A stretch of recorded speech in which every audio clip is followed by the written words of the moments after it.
கவலை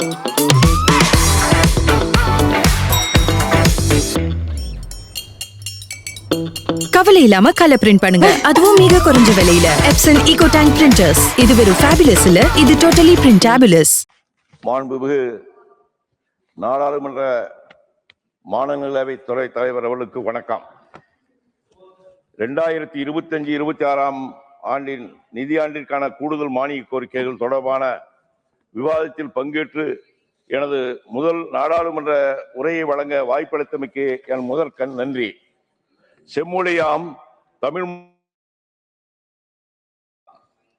இந்த நேரத்தில் பகுத்தறிவு பகலவன் தந்தை பெரியார், சமூக நீதி பாதையில் எங்கள் திசை காட்டி பேரறிஞர் அண்ணா மற்றும் இந்த இந்திய ஒன்றியத்துக்குள் பல்வேறு தேசிய இடங்களும் தங்களுடைய உரிமைகளை இழந்து விடாமல் இருப்பதற்கான மாநில சுயாட்சி முழக்கத்தை முன்னெடுத்த முன்னோடியாம் தமிழின தலைவர் முத்தமிழறிஞர் டாக்டர் கலைஞர் ஆகியோரை வணங்கி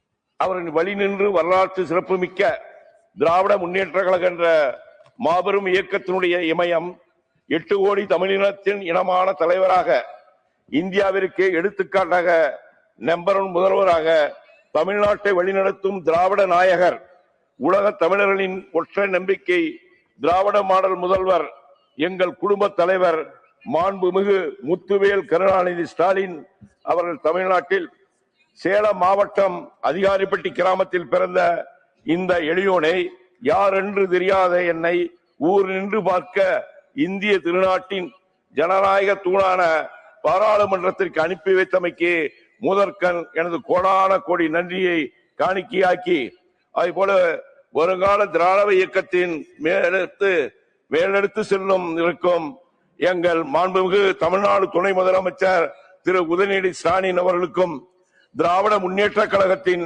மாநிலங்களவை குழு தலைவர் மாண்புமிகு திருச்சி சிவா அவர்களுக்கும் நன்றி கூறி எனது உரையை துவங்குவதில் நான் பெரும் மகிழ்ச்சி அடைகிறேன். பேரவைத் தலைவர்களே, நான் ஒரு பல்கலைக்கழகத்தில் பட்டம் பெற்ற படிப்பாளியோ மிட்டா மிராசோ அல்லது பெருந்தனக்காரரோ அல்ல. மாறாக தமிழ் மொழியின் தமிழ் இனத்தின் பாதுகாப்பு அரணாக விளங்குகிற திராவிட முன்னேற்ற கழகம் என்ற மாபெரும் மக்கள் இயக்கத்தின் சாதாரண தொண்டன்.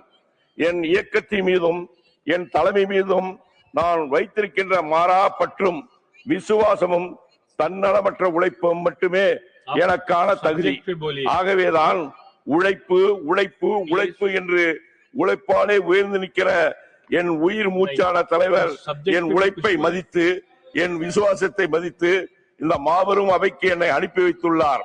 அப்படிப்பட்ட உன்னத தலைவருக்கு தமிழ்நாட்டில் தாய்மானவருக்கு காலமெல்லாம் நன்றி கடன் பட்டவன் இந்த சிவலிங்கம் என்பதை இந்த அவையிலே பதிவு செய்ய விரும்புகிறேன். இந்தியா போன்ற ஒரு கூட்டாட்சி நாட்டில் மத்திய பட்ஜெட் என்பது வெறும் கணக்கு புத்தகம் மட்டுமல்ல, அது சமச்சீர் வளர்ச்சிக்கான அரசியல் பார்வையை பிரதிபலிக்கும் ஒரு ஆவணமாகும். அந்த அடிப்படையில் நமது நாட்டு மக்களின் கவலைகளையும் அதைவிட விரிவாக நமது கூட்டாட்சி அமைப்பில் உள்ள அனைத்து மாநிலங்களுக்கும் உரிய நிதி நியாயத்திற்கான கோரிக்கையும் இந்த உரையின் மூலம் பதிவு செய்ய விரும்புகிறேன். ஒன்றிய அரசின் தவறான பொருளாதார கொள்கையால் கடந்த 10 ஆண்டுகளில் இந்திய குடும்பங்களின் சேமிப்பு விகிதம் மொத்தம் உள்நாட்டு உற்பத்தியில் 23.6% இருந்து 15.1% குறைந்துள்ளது. ஒரு காலத்தில் நிலையான வைப்பு தொகை மற்றும் சிறு சேமிப்பு திட்டங்களை நம்பியிருந்த குடும்பங்கள் இப்போது அவர்களின் அன்றாட செலவுக்கு வருமானம் போதுமானதாக இல்லை என்ற நிலைக்கு தள்ளப்பட்டுள்ளன. வேலை வாய்ப்புகள் குறைந்து வருவதாலும் வாழ்க்கை செலவுகள் அதிகரித்து வருவதாலும் அடிப்படை செலவுகளை சமாளிக்கவே மக்கள் கடன் வாங்க வேண்டிய கட்டாயத்தில் உள்ளனர். இந்திய மக்கள் நம்பிக்கையுடன் கொடுத்த வரிகளை வேலை வாய்ப்பை உருவாக்கவும் பொருளாதாரத்தை வளப்படுத்தவும் பயன்படுத்த வேண்டும். ஆனால் அதற்கு பதிலாக வேலை இழப்பு, நிதி நெருக்கடி போன்றவைதான் உருவாகியுள்ளன. டிசம்பர் 2024 நிலவரப்படி இந்தியாவின் வேலையில்லாதவர்கள் விகிதம் 8.3% உயர்ந்துள்ளது. அது இந்திய இளைஞர்களின் எதிர்காலத்துக்கு பெரிய ஆபத்தாகும். கிராமப்புற வேலை வாய்ப்புக்கு உயிர்நாடியான மகாத்மா காந்தி தேசிய ஊரக வேலை வாய்ப்பு உத்தரவாத சட்டம் பற்றாக்குறையான நிதி ஒதுக்கீட்டின் காரணமாக நெருக்கடியில் உள்ளது. இத்திட்டத்திற்கு தேவையை விட குறைவாகவே நிதி ஒதுக்கீடு செய்யப்பட்டுள்ளது. இதுபோல பல கிராம தொழிலாளர்களை நிதி நெருக்கடியில் தள்ளுகிறது. 100 நாள் வேலை திட்ட பணியாளர்களுக்கு ஊதியங்கள் தாமதமாக வழங்கப்படுகிறது. நாடு முழுவதும் 12 கோடிக்கும் அதிகமான மக்கள் வேலை வாய்ப்பை வழங்கும் இந்தியாவின் மொத்த உள்நாட்டு உற்பத்தியில் சுமார் 30% பங்களிக்கும் குறு, சிறு மற்றும் நடுத்தர தொழில் நிறுவனங்கள் கூட பெரிதும் கவனிக்கப்படாமல் இருக்கிறது. ஒன்றிய அரசு எதிர்க்கட்சியால் ஆளப்படும் மாநிலங்களை பொருளாதார ரீதியாக முடக்குவதற்காக அவர்களுக்குரிய நிதியை தர மறுக்கிறது. தமிழ்நாடு உள்ளிட்ட பல மாநிலங்கள் வரி விதிப்பு பங்கீடு, ஜிஎஸ்டி, நஷ்டஈடு, மத்திய மானிய திட்ட நிதி போன்ற தாமதமாகவும் குறைவாகவும் பெறுவதால் பெரும் நிதி சுமையை தாங்க வேண்டிய நிலை உருவாகியுள்ளது. ஒன்றிய அரசின் நேர்மையற்ற நிதி பகிர்வு கொள்கை, நிதி வழங்குவதற்கான கடுமையான நிபந்தனைகள் ஆகியவை மாநிலங்களின் தன்னாட்சி உரிமையை பறித்து மாநில அரசுக்கும் பாதிப்பை ஏற்படுத்துகிறது. மாநிலங்களிடையே கூட்டாட்சியை வளர்ப்பதை விட ஏகாதிபத்திய அரசியல் கட்டுப்பாட்டையே ஒன்றிய அரசு முன்னுரிமையாக கொண்டிருப்பதை தெளிவாக காட்டுகிறது. இது அரசியல் அமைப்பின் உயிர் நாடியான மாநில உரிமைகளுக்கு முற்றிலும் எதிரானது. மாண்புமிகு தமிழ்நாடு முதலமைச்சர் அவர்கள் தலைமையில் திராவிட மாடல் ஆட்சியின் மூலம் நாட்டின் மொத்த உள்நாட்டு உற்பத்திக்கு பெரும் பங்காற்றி வரும் தமிழ்நாடு பல துறைகளில் தொழில் அடித்தளத்தை வளர்த்துக் கொண்டு சமூக திட்டங்களை திறம்பட செயல்படுத்தி வருகிறது. இருந்தும் ஒவ்வொரு துறையிலும் நிதி ஒதுக்கீடு விவகாரத்தில் ஒன்றிய அரசின் நிலைப்பாடு என்பது எங்கள் வெற்றிக்காகவே நாங்கள் தண்டிக்கப்படுவது போன்ற உணர்வை தான் தருகிறது. ஆம், தற்போதைய கூடுதல் மானிய கோரிக்கைகள் குறிப்பாக தேசிய வருவாயில் பெரும் பங்காற்றும் தமிழ்நாடு போன்ற மாநிலங்களில் சட்டப்பூர்வமான உரிமைகளையும் எதிர்பார்ப்புகளையும் நிராகரிப்பதாகவே உள்ளது.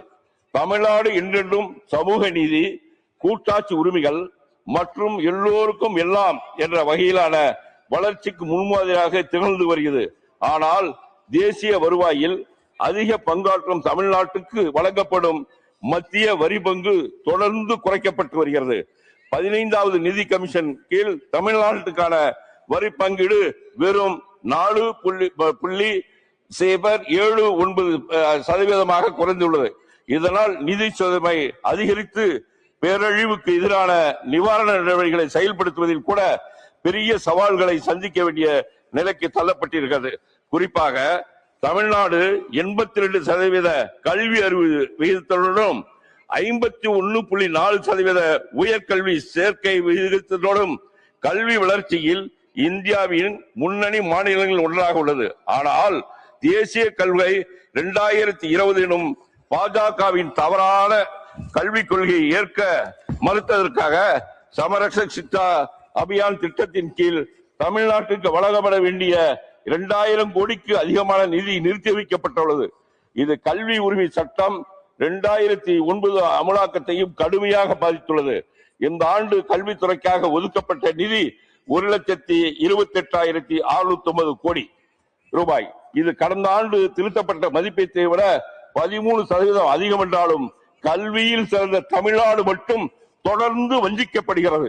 இதன் மூலம் ஒன்றிய அரசின் அரசியல் நோக்கத்திற்கு பாதகமாக இருந்தால் ஒரு மாநிலத்தின் கல்வி வளர்ச்சி தண்டிக்கப்படும் என்ற உண்மை தெளிவாகிறது.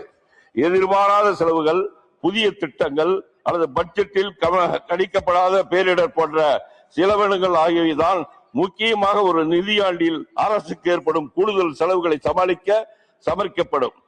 கூடுதல் மானிய கோரிக்கைகள் இந்நிலையில் கடந்த 10 ஆண்டுகளில் தமிழ்நாட்டை நிவர், வர்தா, ஒக்கி, மிச்சாங் போன்ற எண்ணற்ற புயல்கள் தாக்கியதால் ஏற்பட்ட மழை வெள்ளம் உள்ளிட்டவற்றில் உயிர் சேதம், பொருட்சேதம், பயிர்கள் சேதம் உள்ளிட்ட கடுமையான பாதிப்புகள் ஏற்பட்ட இந்நிலையில் சீரமைப்பு பணிகளும் மக்களுக்கு நிவாரணம் வழங்கவும் தமிழ்நாடு அரசு சார்பில் 24,679 கோடியே 78 ரூபாயை பேரிடர் கால நிவாரண நிதி வழங்க வேண்டும் என்று ஒன்றிய அரசுக்கு கோரிக்கை விடுக்கப்பட்டது.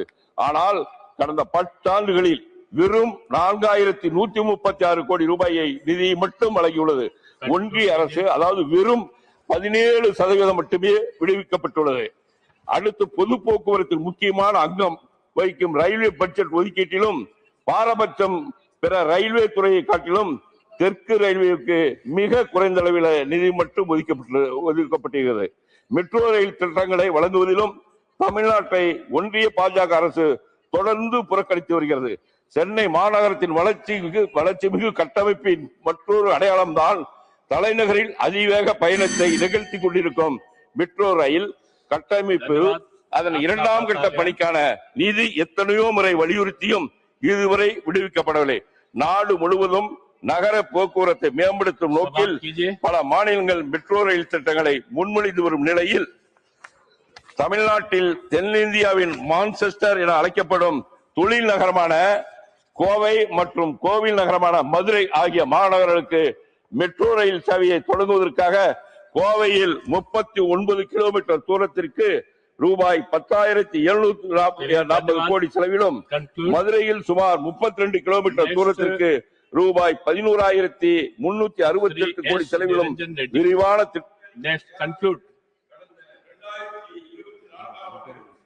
மாதம் ஒன்றிய அரசுக்கு தமிழ்நாடு அரசு அனுப்பியுள்ளது. ஆனால் ஒன்றிய அரசு தற்போது மக்கள் தொகை காரணம் கூறி இந்த இரண்டு திட்டங்களையும் நிராகரித்து திட்ட அறிக்கைகளை